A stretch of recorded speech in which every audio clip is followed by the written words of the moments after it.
Margo Fosbery is a certified Martha Beck life coach whose passion is to share the life-changing power of self-love.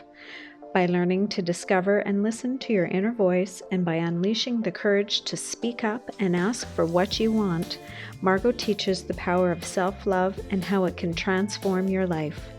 Margo does this in one-on-one coaching sessions or by facilitating workshops online. She truly believes that self-love is where it's at, and you can find more information on Margo's journey and all she has to offer at selfloveiswhereit'sat.com. Margo is also a very good friend and a great mentor. Please help me welcome Margo Fosbery. Thank you for joining us today, Margo. Thank you so much for having me, Ramona. I'm very happy to be sitting here chatting with you. Thanks. I say we, a lot of the people that I work with or who have taken any of the workshops or training that I have done, we always have a component to that workshop called dealing with your shit, because it's probably the most important component of the workshop. And, that's why you're here, because of course that's what you do. And what I'd really like to ask you, sort of right off the top, is what is the difference between a coach and a counselor? Great question. My clients ask me that all the time. So the easiest way I like to explain it, I like things simple, is a coach is really helping you move forward with your goals and dreams. And a counselor or a therapist is looking at your past and those experiences and helping you move through trauma and really things that are keeping you stuck and, unhappy from that point. Now, having said that, as a coach, I do go back and help people with things in their past, especially because I work on self-love and a lot of that stuff comes from the past. But for the most part, I'm helping people move forward and, helping them with accountability and, improving their relationships and having them have amazing careers.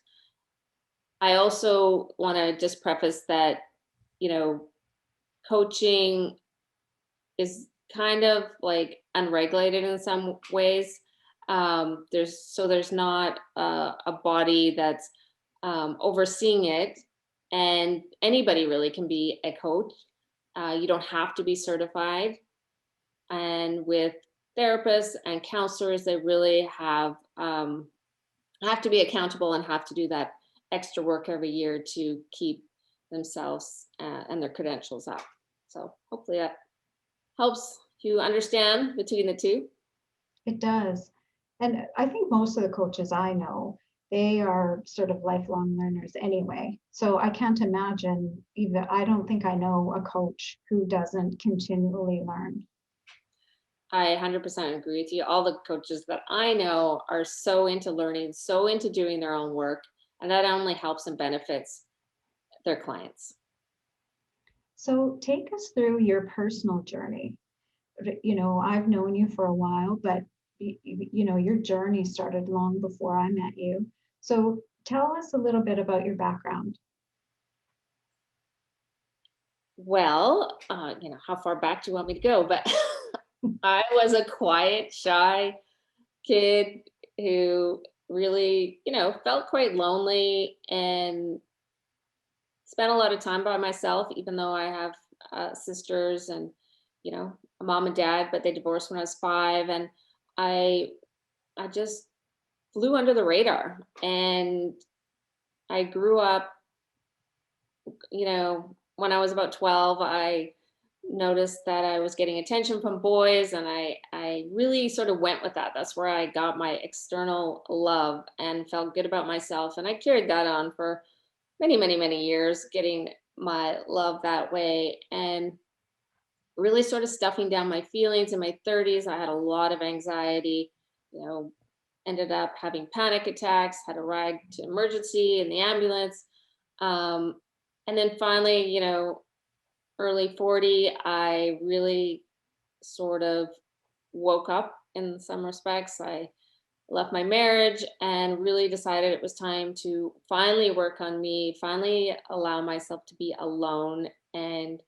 Um, and then my mom died in 2009, and that was sort of another big catalyst for me. And I just wanted to do more with my life, so I became a personal trainer. I loved that, but I really just wanted to talk to people. And then serendipitously, I was given some free coaching, and I was like, I love this. So I decided to become a coach myself and have been doing my own work as I've been growing my business ever since. I have to ask you this because I just want to know. I could probably look it up, but all the blogs that I read from coaches, all of the, there's so much information out there. And they all talk about codependent relationships or being codependent. What the heck does that mean, codependence? Because I think it feels like one of those terms that people throw around quite a lot. They do throw it around, and it's a complex answer, which I'll try and just make it simple. I would say that I'm a recovering codependent. There's layers to everything. Basically, it's when you put your own needs or put others' needs in front of your own, and you know, you can be controlling, you can be manipulative, you can not have any boundaries. Codependence usually come from a background of having a parent that was an alcoholic, not necessarily, but they can, and um, it's just not a very fun place to be when you're always caretaking and controlling and worrying about someone else. I was very codependent with my dogs for a long time. So you can be codependent with anyone. You know, your spouse, your employer, your coworker, your dog. It doesn't seem to matter. It's really just putting something ahead of yourself. And the beauty is, though, you can't get out of it. It's just takes work. Um, Um, so I've watched you go, your coaching practice, you enter your coaching practice and I've watched your coaching practice evolve over time. You started with coaching introverts and then slowly moved into relationship coaching and finding your voice and now to real self-love. Can you tell me about the progression or the evolution of your coaching practice? yeah, that's a good question. So I started out thinking I wanted to really just coach introverts because I'm an introvert, and I thought, well, that's what I know. And so my coaching practice is really morphed with the work that I have done for myself. And then I got into relationship coaching, which I still do, just in a different way. Um, and then I started coaching. Well, next would probably it's kind of all morphed together, like the self love and helping people find their voices, because that's what I did, and I know how much it's changed my life. So that's kind of what happens usually when you're a coach, and then you attract the people that want to have that in their life. So full disclosure here, I was actually part of Margo's first mastermind, and it was all introverts except for me. So it was like pulling teeth to try to get information or get participation. And I was like, I'm here. What do you want? What can we do? So I think I probably blew them all out of the water. I love the energy you bring to anything, Ramona. Thank you. So you shared a really interesting story with me that was really pivotal. And I mean, you shared it sort of just after it happened, and it really rocked you. So can you tell me or tell our viewers and our listeners about the workshop that you went to where you were volunteering and what one of your mentors said to you that was so pivotal in your career, your coaching career? Yeah. So I was at this weekend workshop and um, volunteering, and I was having a conversation with someone about, switching to relationship coaching. And they didn't really know a lot about my relationship, but she just said, well, just offhandedly, you really need to have a pretty solid relationship yourself if you're going to be like a relationship coach, like just basically to be in integrity. And that really kind of stuck with me because I had been wanting to leave my relationship, but not knowing how, because I had, already left it before, and we'd gotten back together, got divorced and everything. So I just realized if I want to do this, I have to like be in integrity and leave this relationship. And that was like in September. And I really made my decision by November and was out by February of the next year. And so another conversation that we had was about using your voice and learning how to use your voice. And, I think, or I believe that a lot of these decisions sort of happened in tandem, or these events and realizations happened in tandem. Can you tell us about how you learned to use your voice? Yeah. I was, I just knew that to have a business and, and be seen and be heard, like I needed to have a voice. And I didn't have a voice because I was so shy and quiet, and really didn't believe my self-worth was like, you shouldn't speak. So I had an idea that I was going to go to Toastmasters. And, with an idea, you keep it to yourself for a long time. But then one Christmas, and you were there, I said, I'm going to go to Toastmasters, and I said that I was going to get there by May.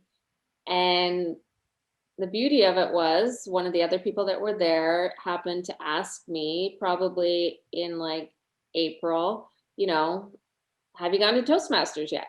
And I was like, oh, I said that. Like all those months I knew I wanted to go, but I just wasn't getting there. That's the beauty of having a coach, is that you get there a little faster. So I did get myself in the door by June 2nd. So I was just out of the May. But yeah, it was just pivotal in helping me find my voice. And I just felt terrified, but also felt a lot of support and love there. And it was a safe place to fail because I never wanted to show myself failing at all. I have a perfectionist inner mean girl, and some perfectionists are doing everything on the outside, making it perfect and putting it all out there. And then there's some of us who just don't even bother because we think it's not going to be perfect. And I was one of those. So it was a real struggle and a push, but life changing for me. And how did you recognize your inner mean girl? And was it sort of all of a sudden, or was it over time you realized there's this voice? And how did you learn to recognize that inner mean person? Oh yeah, it was over time, and it was after I took my training in self-love that I learned that I even had an inner mean girl. I wasn't connected to that piece of myself. So just by learning that there actually is an inner mean girl and inner mean guy inside, um, is how you start to figure out who they are and what's going on. I know for me, it's always the times when I'm on autopilot, where, you're in the shower and you're a little checked out. And, that's when those voices come up. And that's when, um, you start telling stories that really aren't true, but you're like, I'm in the shower, I'm going to war. Like I'm putting my tactical plan together. And, I realized over time that, oh, that's like, that's not healthy. That's made up. Like, that's crazy. So at first I started to say things like change, change, change. But then it was like that I was being, my strict girl was showing up and being just as sort of hard on myself. So I had to learn how to go, oh, no, no, no, no, darling. We're not doing that today. That's a made up story. Let's just, go have some coffee. How did you, what was the process for you?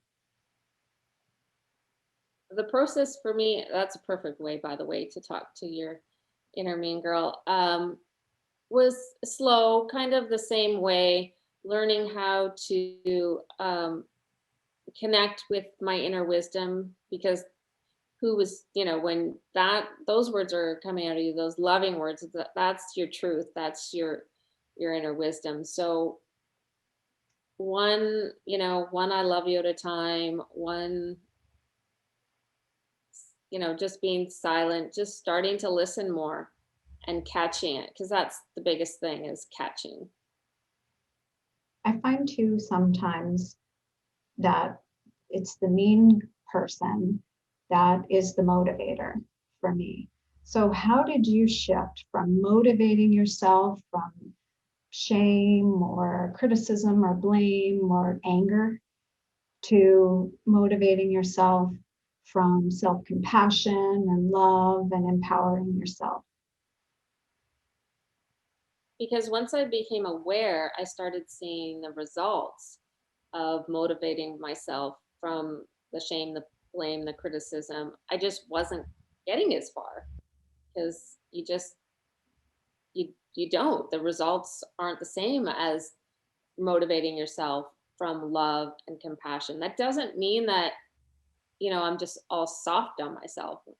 I'm not saying that. You can still be compassionate and accepting and loving, but you can do it from a place of, come on, you got this, girl, as opposed to, like, you're a terrible person. Like, how dare you think you're going to do that? Like, I suppose that's the difference between taking personal responsibility or being accountable and what's the difference between taking personal responsibility or standing and being accountable as opposed to criticizing yourself or blaming yourself? I think that is what I just said, that it is. It's like doing that from a place of, you know, oomph, um, but having the love and compassion with it. So just watching your inner voice, watching what you're saying to yourself, noticing, you know, well, how far do I get when I put myself down, as opposed to how far do I get when I'm a cheerleader? And just noticing that you can get farther if you're the cheerleader, but not letting yourself off the hook either. And why do you think that self-love or practicing self-love is sort of the answer, as opposed to motivating yourself with a nice big kick in the behind?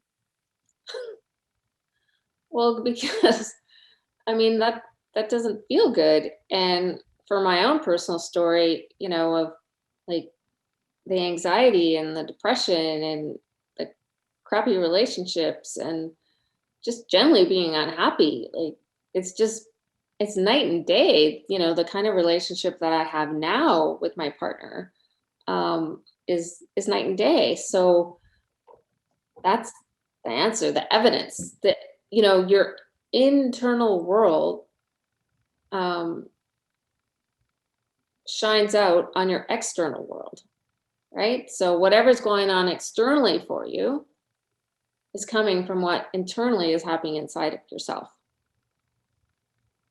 And what do you say to people who say, and when I say people, I mean me, because I've had this conversation with somebody. What do you say to people who say, I don't have time for that. I have responsibilities, I can't go take a walk around the park. I can't sit on a bench all day long and ruminate about, I got responsibilities. I got a job. I got work to do. Well, I would say to those people, I would ask them, like, what's the cost to your life? And I would ask them, how present are they with their children and their spouse and their friends? And how's their work performance? And how's your health? How are you sleeping? I would I would beg to guess that all that stuff could be upgraded by learning to love yourself. And what's the difference between, practicing self-care where we just go, I don't say just go to the spa because there's something about going to the spa, but that going to the spa and practicing self-love. Yeah, I mean, going to the spa can absolutely be loving and kind to yourself, but it also cannot be too, because you could be going because you feel, you need to get your toes done because you have ugly feet and you're being mean to yourself that way. So you have to be careful of that. But self-care, the kind of self-care that I talk about is more connected to your body, you know, your sleep, your rest, your, doing nourishing things, doing yoga, just more connecting with yourself as opposed to something external outside of yourself. And so what are some things that we can do today? So kind of off the top of your head, I'm running around, I don't have time, but holy smokes, I need to start practicing self-love. What are the things that I need to focus on today? Well, I'll just give you a little prescription. The number one, not number one, but randomly off my head, one thing I always say is to leave your phone out of the bedroom, or at very least turn it off.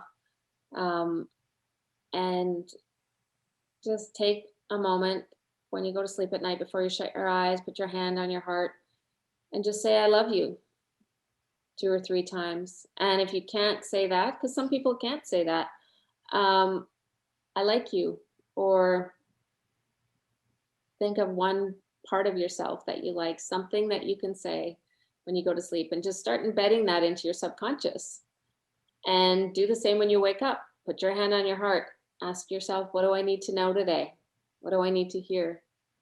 And wait and see if you hear something. Now, you might not hear something right away because our inner wisdom is something that we have to have a relationship with. And if you've been busy doing other things, you don't have a relationship with your inner wisdom. And you have to, like any good relationship, you have to nourish it. So if you keep doing that every day, knowing that one day you're going to hear something, you will. And then do whatever your inner wisdom says. Sleep, speaking since we're talking all about in the bedroom right now, get your sleep, because if you don't get your sleep, then you're going to find it much easier to get into your inner mean girl or your inner mean guy. You're going to wake up in the morning, you're going to be tired, you're going to make poor food choices, and then you're going to go on your day, and it's going to really, be easy to snap into the judgment, the criticism, and the shame of yourself. Um, and journaling. So writing down, all those junk thoughts, all your fears, and just getting them out on pen and paper and letting them go, crumpling it up if you have to, and just, you know, being at peace. And the last thing I would say is silence, whatever that looks like for you. If you can even spend 5 minutes in silence, everyone talks about meditation and it is important. But just shutting everything off is important too. Those are some And things. so you talked about journaling. Do you journal every day? And what do you do if you sleep in or, you know, you have stuff to do and you just can't fit it in? I do. I'm on day 237. And I never was a journal. I just was, but I've really gotten into the practice, and it's helped me a lot. And some days I don't have time in the morning and I just take it with me. I don't use a journal. I just use a pad of paper, and I just find time, even if it's 5 minutes, to get it done. And it's been part of my practice, part of my, practicing to not be codependent, part of me, my practice of having boundaries. Because if I've already gotten into my day and then someone's expecting something of me, it's an opportunity for me to say, no, I can't do this right now. I need to journal. Right.